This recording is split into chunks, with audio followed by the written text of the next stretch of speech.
ಆಗ್ಬೋದು. ಬಟ್ ಜನರ ವಿಶ್ವಾಸ ಹೋಗ್ತದಲ್ಲ, ಅದನ್ನ ಹೆಂಗೆ ಗಳಿಸ್ತಾರೆ ಇವರು? ಯಾಕೆಂದರೆ ಒಳ್ಳೆಯ ವಿಷಯವನ್ನು ತೆಗೆದುಕೊಂಡು ನಮ್ಮ ವಿಶ್ವನಾಥ್ ಪಾಟೀಲರು ಅಲ್ಲಿ ತಮ್ಮ ಒಂದು ರಾಜಕೀಯ ಒಂದು ವ್ಯಕ್ತಿತ್ವ ಬೆಳೆಸ್ಕೊಳ್ಳೋ ಜೊತೆಗೆ ಚೆನ್ನಮ್ಮರ ಆ ಒಂದು ಸಮಾಧಿ ಬಗ್ಗೆ ಒಂದು ಹೋರಾಟ ಮಾಡ್ತಾ ಇರೋದ್ರಿಂದಾಗಿ ಸಹಜವಾಗಿ ಜನರಿಗೆ ಅವ್ರ ಬಗ್ಗೆ ಪ್ರೀತಿ ವಿಶ್ವಾಸ ಬೆಳೀತದೆ. ಇದು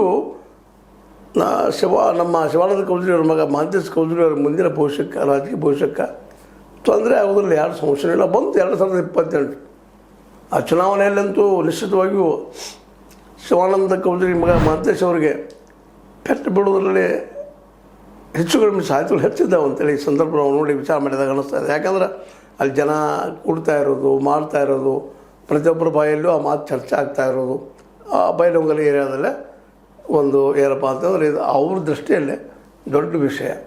ಹೀಗಾಗಿ ಇದನ್ನು ಯಾವ ರೀತಿಯಾಗಿ ತೊಗೊಳ್ತಾರೆ ಮಾಡ್ತಾರೆ ಅನ್ನೋದನ್ನು ಈಗ ಮುಖ್ಯದ. ಅದರಲ್ಲೂ ಮುಖ್ಯವಾಗಿ ಈ ನಮ್ಮ ಮಹಾಂತೇಶ್ ಕೌಜರಿ ಅವರಿಗೆಲ್ಲ ಉತ್ತರ ಕೊಡಬೇಕಾಗಿದೆ.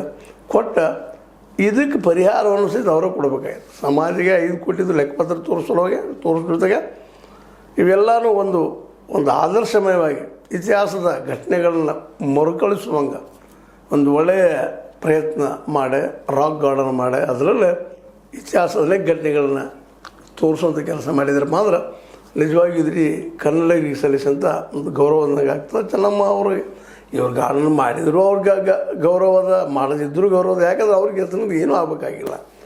ಯಾಕಂದ್ರೆ ಅವ್ರ ಇತಿಹಾಸದಲ್ಲಿ ತಮ್ಮ ಕೆಲಸ ಮಾಡಿ ಹೋಗಿದ್ದಾರೆ. ಏನು ಮಾಡಬೇಕಾಯ್ತು ಅದನ್ನು ಮಾಡಿದ್ದಾರೆ. ಈಗ ಅವ್ರ ಹೆಸರು